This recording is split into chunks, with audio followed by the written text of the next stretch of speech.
Welcome back to Off Script, where we talk about doing things different, making bold moves, career changes, moving away from the status quo and the messy middle that comes with all of that. Today, I'm joined by my gorgeous friend, Naida. Naida and I met when we were teaching many years ago, and she's actually recently made a big change. And I won't tell you what that is. I will let you listen in. But Naida has an amazing story. It's inspiring, and I cannot wait for you to all hear it. Let's get into it. Nades, welcome. Thank you. Thank you for being on my potty. Thank you so much. It's an honour. It's a pleasure. It's an honour. It's a pleasure. Okay, so I want to start. In the intro, I alluded to big change that you've made recently and that we met when we were teaching. So I want to start there first, teaching journey. So you went to school, you obviously had to go to uni to get a degree. Talk us through why you chose teaching. What was the path to getting into it in the first place? We were having a bit of a chat before. I would dare say that I didn't quite choose teaching. In my life, I didn't really have a lot of say over my life trajectory, especially mum and dad being refugees. They came to, don't get me wrong, they went through unimaginable hardship to just get to this country. And they did that because what they wanted was for their kids to have all the opportunities that they didn't see that was a possibility for them in Bosnia. So, to them, us moving here and then for their kids to basically do, school, uni, have a successful career. So I always knew that I would do uni, even though it wasn't I knew but when you're a kid, you're what do you want to be when you grow up? A lot of mine was a singer or I want to be in a musical. Or I wanted to be a singer as well, don't I wanted to be an actress. I wanted to be an actress and a singer. So I was double threat. But I didn't do any of those things. But, obviously, the older you get and the situation that you're in. My brother ended up going to uni, but he, very quickly just didn't like it. And so he quit and it, tore my dad to shreds and he was very disappointed. So then they immediately just kind of started, putting a lot of pressure on me, and I sort of knew that I didn't have a choice. Year 12 came and went. I applied for a bunch of different unis. And the thing was, my top choice was Canberra, only because someone told me it was really cold. And I really love the cold. But it was law. But then it was still at Canberra Uni and it was teaching. So the top one was law, but then I did teaching. And then I did Bathurst teaching and, everywhere else was mostly teaching. And teaching sort of spoke to me because it seemed like fun. I mean, it just seemed like a fun thing, In my, 18, 17-year-old mind, it was, I can do art and I can go and do sport with the kids and, and I can just play around. Career. And yeah, it was I was picturing Miss Honey in Matilda. I think we all painted this picture of what teaching would be like. It would be fun with the kids. And creating all these fun things. And you doing get to sport. decide what you do. You get to choose. The holidays. Yeah, I ended up being Miss Trunchbull, really. If I had to liken myself to someone, it would definitely be much more Miss Trunchbull vibe. Are you a pig, Amanda? That's absolutely. If I could have twirled some piggy tails out the window, I would have. Oh, that's so funny. Is it what, because the kids or? Oh, the kids, stress, the system, whatever. Yeah. I feel like if you've been a teacher, you can absolutely side with Miss Trunchbull after 100%. a while. I feel like after a while, you're you're not fucking eating my chocolate. I had to put up with you bastards all day. Say much too good for children. And I can tell you that there's probably a number of times that people have considered, can I fucking pick you up by your picky tails and swing you around? 100%. Chuck you in a chokey. Easy. Easy. No, 100%. So you went into teaching. Obviously, it sounds like it's one of those things that you kind of just went into. It was an expectation of you to be in uni and then went into teaching. So I guess how long were you a teacher for? So technically it's not like today. Kids today, I'll tell ya. They just have it so easy. No, so at the end of my 4th year, I had my interview and I got my number. So 2015 was when I first started actually teaching casually. It was at the school that I did my prac at, like it was a whole thing. So I did it from 2015. And yeah, I think 2015, and the thing was, at Bathurst Uni, they prepared me. They were like, you are not going to get a permanent job straight away. You are not even, you'd be lucky to get a term. You'll be lucky to, so they prepared you for the fact that you had to do the hard slog.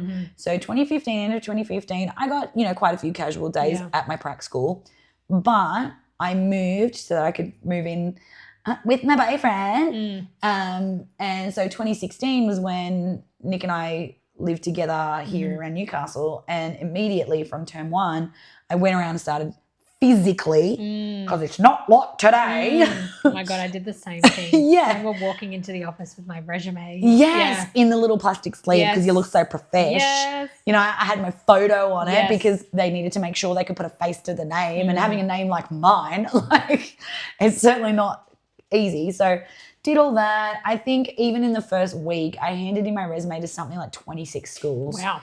Yeah, and I didn't get calls until like week 8. And I remember my first time I got a phone call, I messaged Nick and I was like, oh my God, it's my first day. I was so nervous. I was petrified, but I'd already prepped for it. So I had this big, thick ass binder of like predetermined worksheets that I'd already bought a printer and printed them out at home, because everybody told me, you can't get into a printer. They really hard, won't be able to print it out on the day. So I had this thick ass binder. I had all these relief teachers, like handbooks and stuff. All the things you download games, from, what are the like Teach Starter? Oh, see, I didn't even have them Twinkle. downloaded them. I had to go and buy them because I was like, shit, and like had all this stuff. So my even casual teacher bag was like enormous.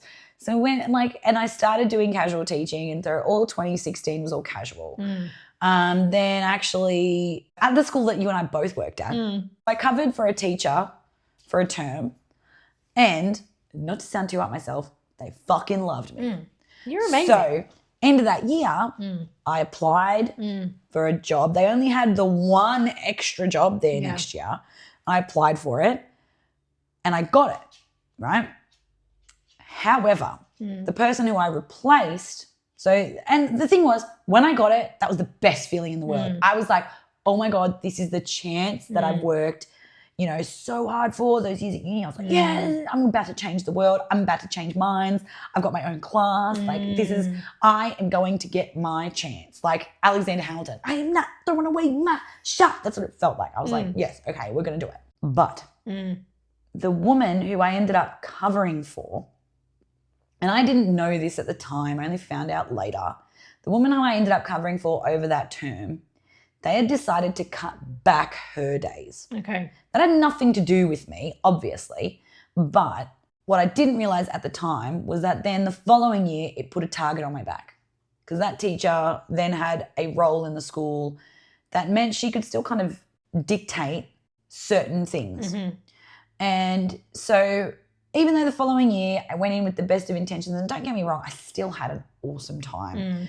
I mean, I will say it was dog shit because I spent a lot of my own money trying to set up this beautiful, magical room of wonder. I think that's what so many early teachers come in. And I remember when I started, people were like, you're so excited, and you could just see the look on like longer term teachers' faces as if like that's not going to last. And looking back now, it's you get so excited. You want to set up your classroom and you want everything to be aesthetic and look like it does on Instagram. My parents even came and helped me. Like I have pictures. I'll have to show you because like it is insane. I have pictures of them coming with me because they were excited. Yeah. Do you know what the craziest thing? I only now know this, like, because I've been to so much therapy. How excited I was to actually tell my family. Yeah. I think it meant more to me to tell my parents that I'd got my own class than it actually meant for me to get it. Yeah. Like to me, it was seeing their reaction. There's a lot of pressure on you to go a certain path and to do a certain thing, and you had achieved that, and in their eyes it was you've made it. Well, plus also I had to prove that I worked hard because especially I didn't live with them. Yeah. They didn't see all the work that I put in. Yeah. So, you know, I set up my room. I spent like over $2,000. And back then there wasn't even Temu. Yeah. Like there was Temu, no such thing. Yeah. Yeah. Like Temu or Shein, I wasn't able to just go and spend like $3 to get like a million things for a little prize tin or whatever. And just spend it all out of my own dollars. And I was mad as hell. Like I wasn't mad as hell. Sorry. I wasn't mad. But it was insane. Now I'm mad as hell thinking about it because I'm like, that is literally the amount of money I spent. That you spend, yeah. Then that first year as well, I was there from 7 o'clock in the morning to literally the cleaner would have to come and get me because they were locking up. Yeah. So like when I started, it was great. But what I realized is because I was putting in those insane hours and like when I would come home, I then stayed up for hours. There would be nights where Nick would come and get me. It'd be like 3 o'clock in the morning. And I got up at 6 to get to school by 7. Like Nick would be like, you need to go to like sleep. Like I'd be like, yeah. I just have to plan this and do this and do this. But how often did you get in that cycle of I just need to do this one thing or I just need to do this and then I'll feel on top of it or I'll feel in front and you just don't. And there I is never 100%. And there's that never ending feeling of something always needs to be done. I never once felt on top of it. Never. I felt like it was a constant chasing my tail. Like I could not catch up and it didn't matter what I did to the point that then when I knew I was falling behind, I would feel horrible about it. And then cut to sort of the end of that year, I'd done everything that I could. I don't know if you've talked on this, but when you're doing the temporary teaching and you at the end of the year that your contract's up, you reapply and do all that sort of stuff. I have spoken in an earlier episode about having to be temp and reapply and that I was really lucky in the beginning because I was targeted that I actually never had to experience. I never actually had to experience that feeling of, oh shit, I need to apply for a job again next year because I was targeted. And I even remember, I know that you had a target on your back coming in your first year when I first started at the school because I was targeted and I was basically handed a job. And mind you, I still had to do good in my interview. It wasn't. I feel like when you've got the label of that you were targeted, you actually are. I am. You are, and like by a lot more. You are literally wearing a target because people are then like examining you like, who does she think she is? It's like, whatever. Do you know what was great though was that it wasn't only me who started as a targeted grad. So there was a couple that year and one from the year previously. So there was 3 of us in the school that had been targeted, which was great. But I just remember feeling like I had to prove myself even more. Was that at the Octagon? I'm going to call it that. The Octagon. Yeah. Like UFC because they fight in the Octagon. I think that's what we should name that said situation. Should we call it the Octagon? We can call it the Octagon. Yeah. Was that at the Octagon that you were? Yeah. Oh. I was targeted. That's what I mean. And I don't remember that. Yeah. So when I came, I had started with Mrs. H on Kinder. I thought you were already targeted. No. Oh. So I had Rest assured, there was no target over here. No, my first year I was at a different school. Okay, that's and what I was doing. I was on RFF, and I remember applying. I had gotten a job from the year previous because I'd started like you, did some casual days, did impress them with the casual days, and then the next year they were like, "Hey, we've got a contract. Do you want to do RFF?" And I did stage 2 and stage 3 RFF, and I developed such an appreciation for RFF teachers because I had to teach stage 2 and stage 3. I had 8 classes across the school. All different KLAs. I did English, I did literacy, I did geography, I did HISI, I did science. I did all different KLAs with all different age groups. They tried to give me the same thing for different classes, but when you cover 8 different classes, you are actually no, I think I had more than that. No, probably anyway. Too many to talk about. But yes, I came in with the target on my back and I felt like I had to definitely prove myself in a certain way. Sure. Yeah. Which, I look back now and I feel like it used to be really hard to find a job in teaching. I feel like it was very competitive. 100%. And you were always scratching around, though I feel like more recently because of how many people are leaving, people, not as many teachers or people are going into university. The generations coming through, they're moving away from coming into teaching. I actually feel that it's not as difficult now. And I could be generalizing based off my experience. I don't think generalizing that at all. Yeah. I think that's pretty safe. Yeah. It's even just things like the departments then put in the, whatever it's called, the Twitty scheme. Like if you've been at the same school, it's called, I think it has an acronym, but I've heard it as Twitty, and it's temp to something transition. Okay. Came in through like COVID. Yes. And it's if you're at the same school full time for 3 years, that school has to give you a permanency. Yes, so they basically had looked at it is that if you have been able to fund a temporary position for the last 3 years, then you basically have proven to us that you can continue that permanent job. Yes, so a lot of people went from temporary to permanent in that space. Guess who didn't? This guy. Oh, you're kidding. Guess why? Why? Because the year that it came in was the year that I had Mia. Oh, no. Yeah, so I didn't get that. And I'd been at the school then by that point for 4 years. So I missed out. And then I went back and I had to start like from scratch pretty much. But like, I mean, either way, the year when I reapplied for the school after my first one, I then, like, as you did, the following year, for whatever reason, I got an RFF teacher position. And at that time, to me, I mean, I will say probably a lot of other teachers still feel the same. How come I'm not good enough to get a class? Yeah. I think a lot of teachers are very... They see it as a step down, which it's not. Everyone's role is absolutely as important as each other's, and it's very much from the cleaner who cleans the classrooms to the principal who runs the school. Like everybody has a place, but I can understand that it feels like a step back because running your own class there's a lot more to it than RFF. Yeah. You've got to 100%. Manage parents, kids. You've got the classroom to set up. You've got all KLAs. You've got reporting, all those different things. So here's the thing. They offered it to me as I got lucky. They offered it to me as you're going to do RFF for the whole school, kindergarten to year 6, but you're going to do creative arts. Oh, amazing. And to me, I was like, well, I love that. But I still felt like, and immediately, and in the way that my mind operates, as stupid as it is, to me it was like, I must have done something wrong. Yeah. I must have said the wrong thing. I must have just not worked hard enough because I wasn't good enough to get a class. So I have to do this. And the thing was, I was like, okay, I just have to knock it out of the park. Which that to me then ended up being insane because the person who taught it before me, she did the creative arts, same role, but she only stuck to visual arts. Okay. Occasionally she would do music, and the thing was they wanted to be rid of her.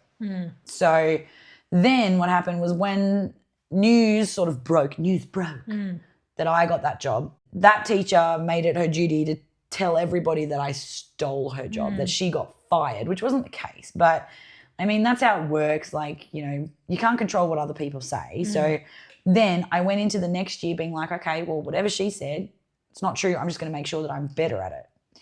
But I worked myself into the ground to be better at it. Like I forced back to what you did when you first started. Yeah, 100%. Because I was like, okay, I must have not worked hard enough. And the thing was, I did it really bloody well, but it was hard. And like, especially doing creative arts, I was bringing my guitar in, teaching the kids, like singing, like every term, like everything was immaculately planned out.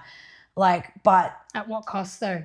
That's the thing. Yeah. That was the year I think that it did the most damage to my voice. Yeah. Because my voice isn't what it used to be. So I think that was it. So then year after year, what then just started happening was I just kept convincing myself that whatever I did, it wasn't good enough and I needed to work harder. But then it kept damaging me every time, knowing that I was only getting a contract for X amount of time. Yeah. Not, hey, we want you for longer. It was, no, this is what and it was hard for me because, I mean, I went into it. I kept going and I kept pushing. So teaching to me, there were parts of genuinely of teaching that I loved. There were parts of it and there were like, you know, the stories where some teachers will say, I remember this one kid and they changed my life forever. I have those stories and I'm grateful that I have those stories. But absolutely, it was a career that was convenient, but it absolutely was dictated to me. Because if the choice was up to me, I wouldn't have even gone to uni, let alone done teaching. Yeah. So that's how I fell into teaching. Yeah. But it's interesting how you kind of just go along with things, and you're at an impressionable age when you're a teenager, and when you're in a space of, I don't know what to do with my life, I'm not sure where I want to go, you kind of just, for me, fell into the trap of, I'll just go to uni and I'll follow the path that my parents did. Yep. For you, it was, well, that was the expectation. So I just need to do something that's expected. Do what you're told. And then we kind of just go with the motions, and we're just kind of doing the thing, and we're not really thinking about what's going on. We're running ourselves into the ground. We don't give ourselves the capacity to stop and think and question, is this fucking normal to work 60-hour weeks and burn myself into the ground for an industry that, one, wasn't going to make you permanent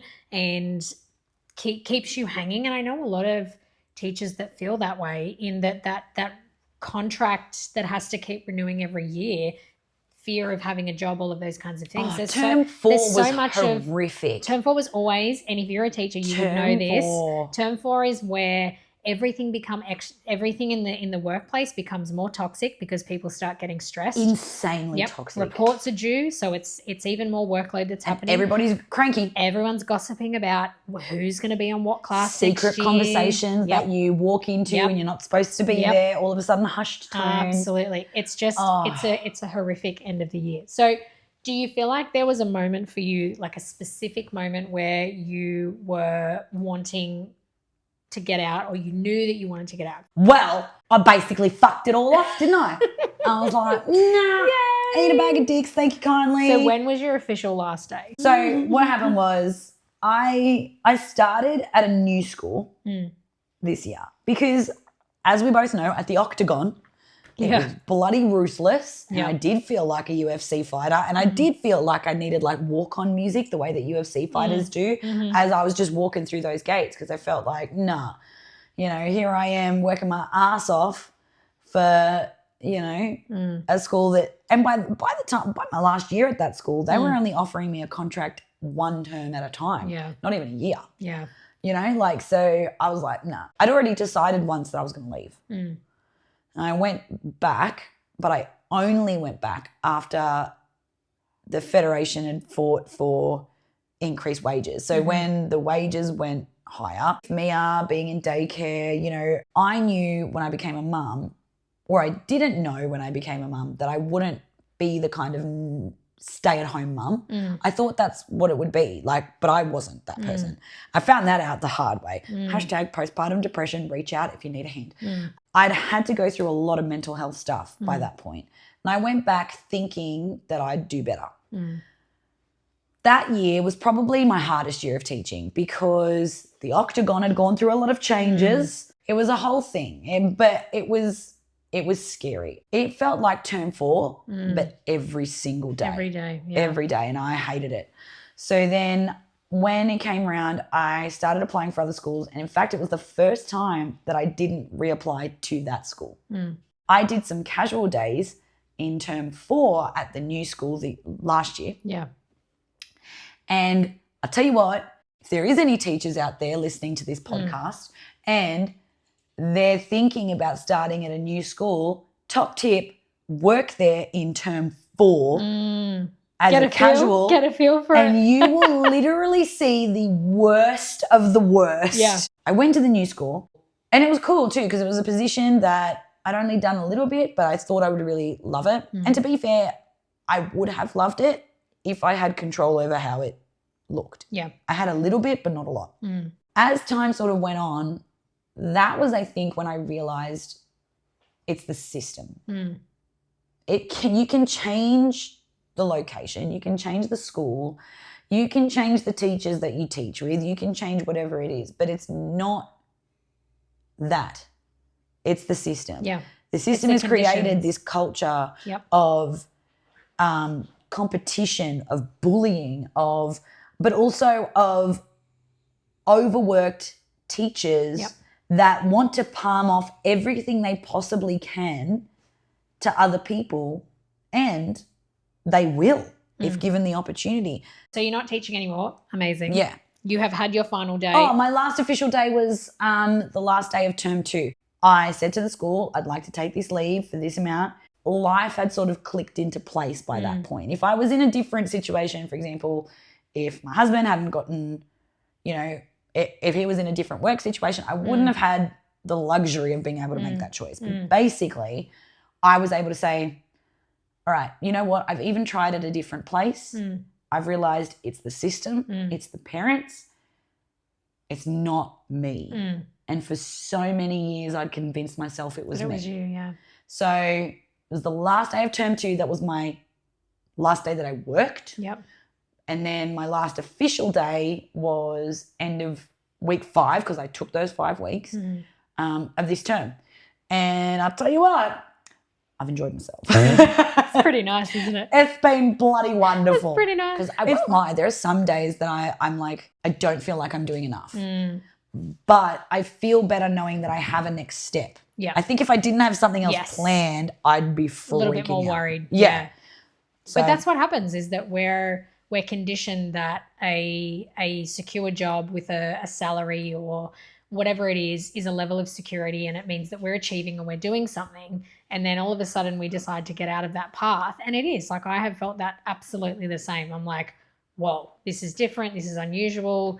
You discover yourself as someone completely different. But I think what I love about what you just said is that you finally realized that it was never you. Yeah. It was never you. Oh, and that's... Right? And imagine if you'd continued in education because that was just the path that...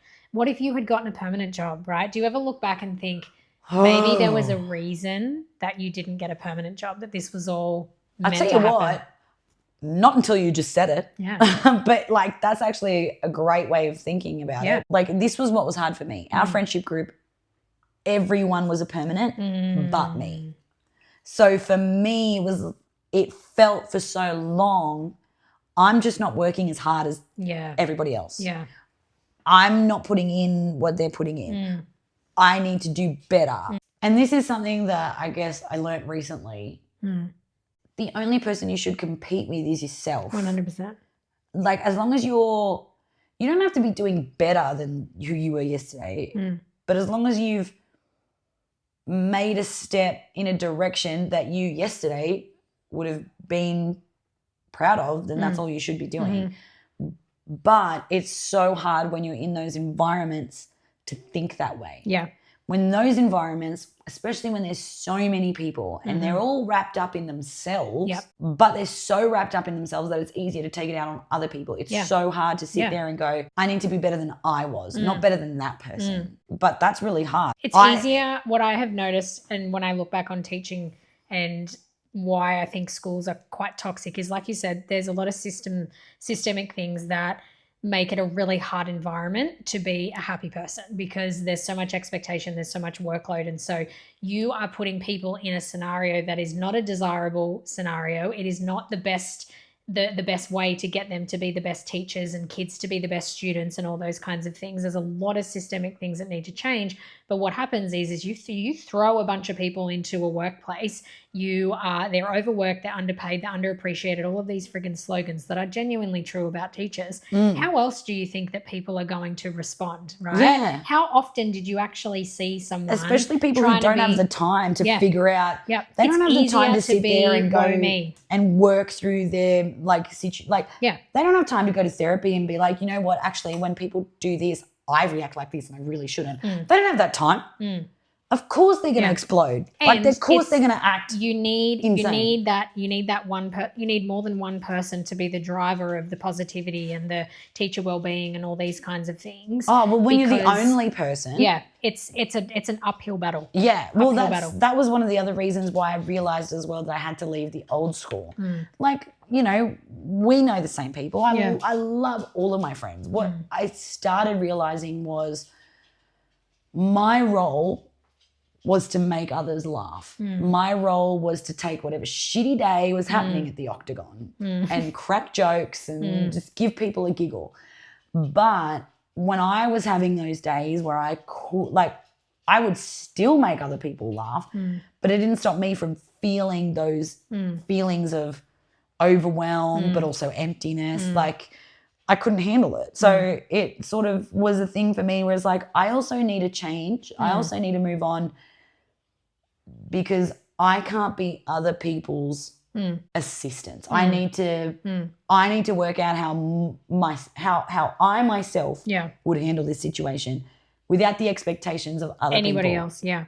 Without having to joke. Because you put it, you played a role that it was perceived to be the role that you needed to play around other people, and that you had to be this type of way and this type of person, which you've obviously realized that it's not needed, it's not necessary, and it also doesn't serve you because you walk away from those interactions feeling deflated. Oh, I mean, knackered. It would get to the point where I would come home and I would be a shell of a human being. There would be nothing there. And then that also kind of tied it in for me. It was one of the key factors of why I left teaching. I changed to the other school. I wasn't like being the clown or anything. I wasn't trying to make those people laugh. But I was putting so much into all of these things and then still feeling like shit, coming home and then having nothing for my own kid. I was putting more into other people's kids than my own. And I was like, no thank you. No way would I have ever, I reckon 5-10 years ago, no way would I have ever thought that this would be where I'd be. But purely because I've gone down these roads that kept not working. Yeah. Through every road, I learned something. Every single avenue, I learned something about myself. They weren't always good things. Yeah. But every single road led me to a place where I was like, this is an open space. I've learned all these things about myself and about what I can do so that when I end up on this open space, I'm like, hang on. Yes, I've quit something else, something that, was a big part of me. But I have this whole new world that I can look, a whole new world. Oh my God, I had to. But I have this whole new world that I can see, but it's not written for me. I get to decide the trajectory. I get to decide what I want to do.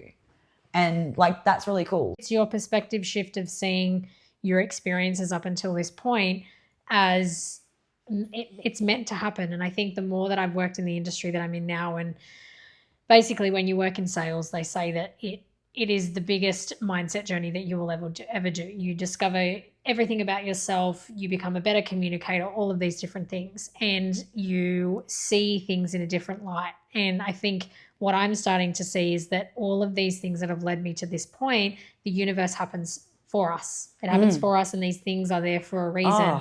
And it seems like every time you had a blockage in teaching, it was like a sign almost for you to be like, Naida, this isn't working. Naida, this isn't working. Naida, something needs to change. It was interesting how many times I didn't listen to it though. Yeah. Because now that you've listened to it, like, you have changed so much in such a great way. Like, I've seen such positive change with you, and I know you've only just left teaching, but the change that you've had in this last year to the point that you're at now where you've quit teaching, you're about to fucking run a half marathon on Sunday. Allegedly. Like you will. Allegedly. You will. We'll say. Like, imagine, stay tuned for next week's where episode. You'll be a year from now. It'll be recorded from the hospital. Oh, no, just got a broken leg.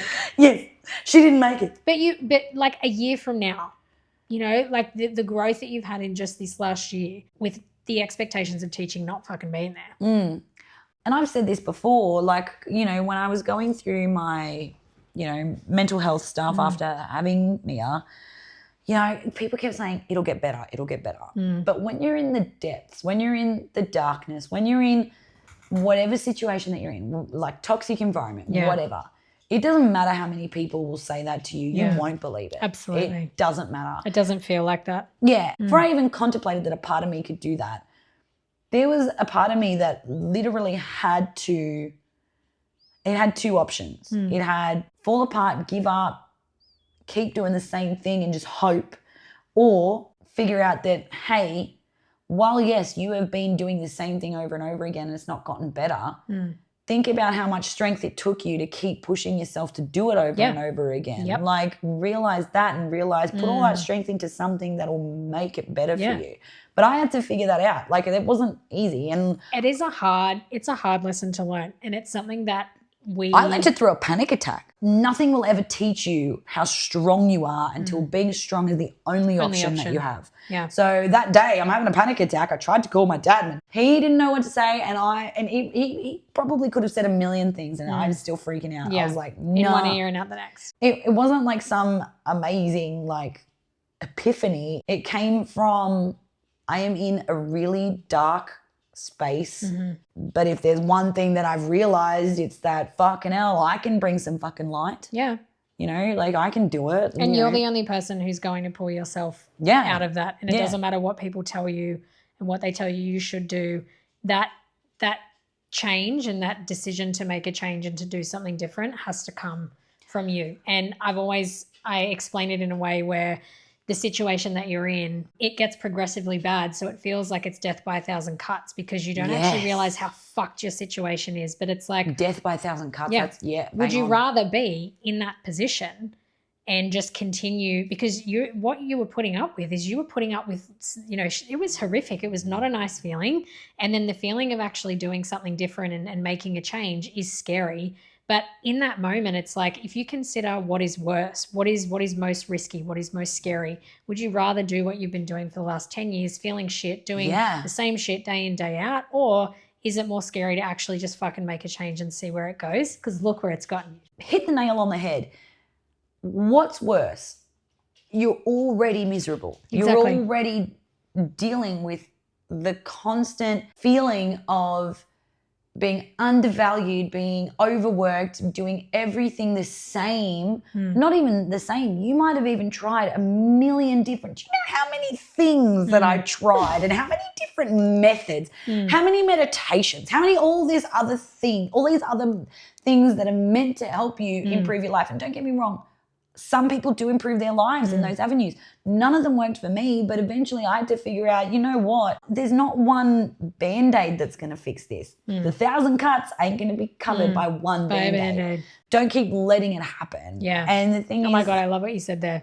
Letting it happen. Because it's like people do let it happen. Yeah. That people, and you can stay in a victim mindset of like, woe me, my life sucks and nothing's ever going to change.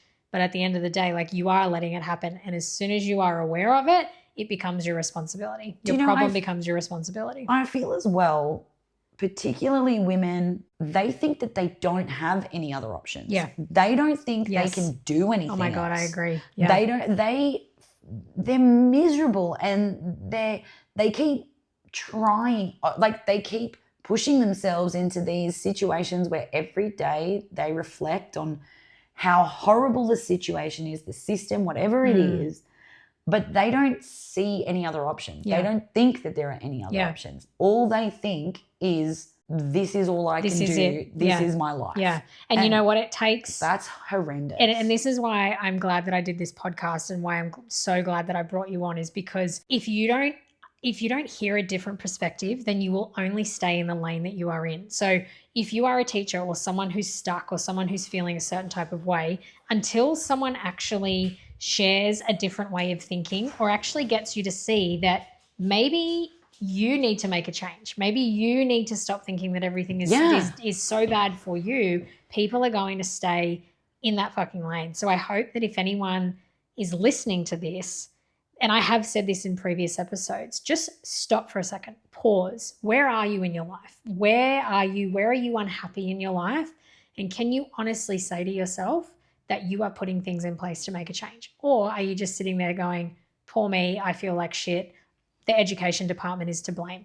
The teaching is to blame. Because I did that for a really fucking long time. Yeah. I blamed teaching. I blamed everybody else. Yep. But even if you're blaming other people, are you still blaming those same people? Because then you're still repeating that pattern. Exactly. The thing is, a lot of people will be like, change your mindset. You can't change your mindset if you're just doing the same things over and over again. You can sit there and be like, oh, maybe it's not like this. But like that's not life. After my whole big mental health thing, I did a group therapy and I had to go every week, once a week, every Wednesday.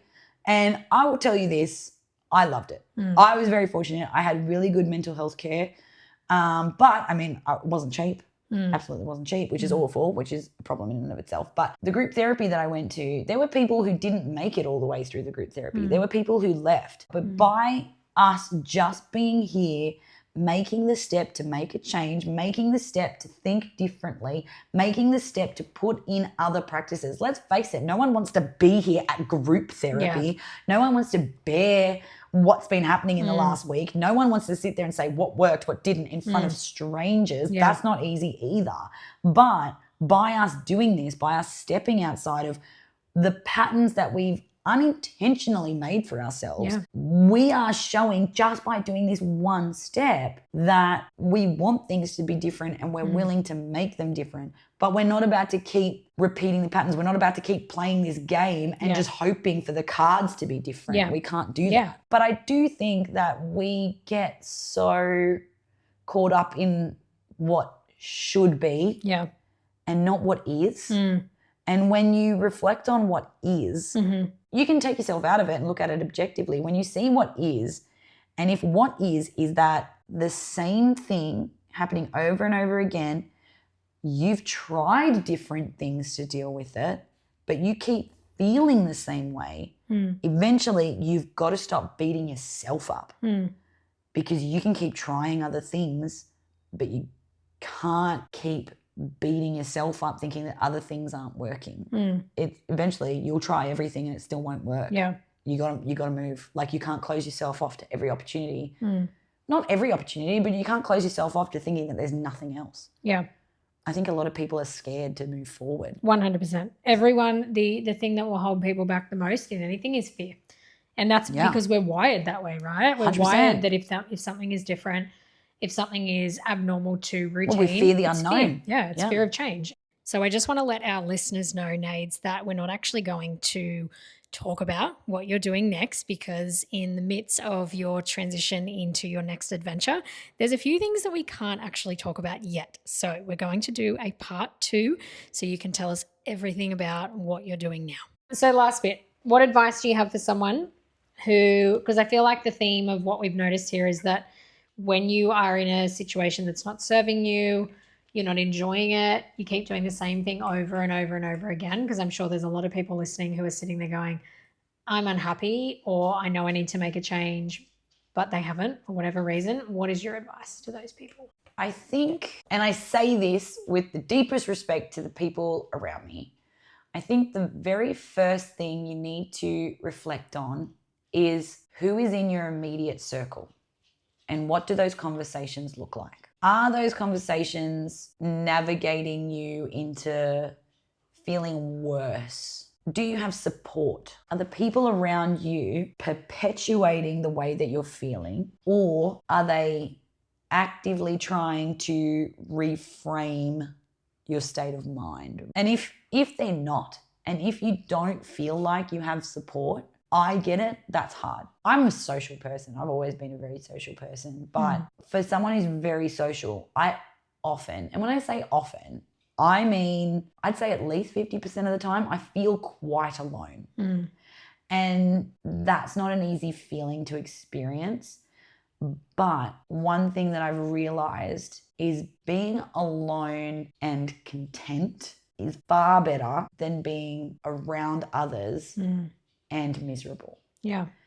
If you give yourself space, if you give yourself time to feel alone, your mind will have the clarity to figure out what the next step is. If you give yourself some alone time, you can sit there and reflect and go, okay, if all I can manage right now is a small change, I don't be around XYZ. Or if the small change maybe might be, I don't go to this event. But you won't know that if you're seeking the answers in someone else. You need the time alone to figure out what that is. As women, we're all very used to caring for other people. All the time, that's what we do. We have to look after others. That's ingrained in us. But if we just sit on our own for 5 minutes, even that in itself is looking after ourselves, because you're not looking after others for 5 seconds, and that's just a nice feeling. So I guess have a look at your immediate circle, figure out if it's helpful, and if it's not, give yourself time and figure out what your next step is. The next step isn't automatically something that just comes to you, but I've learned so much about myself. I've learned so much about myself, and specifically in my cycle. The more that I've learned about myself, the more that I've realized you know what? At certain times of the month, wherever it may be, there are certain, not only are there certain people that I shouldn't be around, I shouldn't be watching certain shows. Like I shouldn't even be on social media during those times. Finally started doing that. I had to deal with some hard truths, absolutely. There were things that I really didn't like about myself, but it also made me realize it doesn't always have to be this big, amazing decision, but it's just giving yourself space makes you reflect on what you actually want versus what you need. Like your brain will tell you what it needs. It's like when people say you follow your gut. If your gut gets if you get a bad vibe around someone, trust that vibe. Yeah. Your brain will tell you what you need. Sometimes your brain will also tell you what you don't need. But as women, we just need to give ourselves more credit. We're taught a lot not to listen to ourselves. We're taught a lot to listen to whatever other people are telling us. Yeah. You know, whether it's TV, you're not skinny enough, you know, whether it's social media. You need to be outside more. You need, if you're a mum, you're not doing enough for your child. Like if you sit by yourself for a second and just sit there and think, right now, my brain just needs to relax. Yeah. More often than not, that's what it is. And it's learning to trust your intuition. It's the characteristic that we know that we all have is we can have intuition and trust that, and giving yourself space to sit in that. It's uncomfortable, but you will discover a lot more about yourself. All right, well, on that note, Nades, thanks for coming on. Don't worry. Appreciate you. Anytime.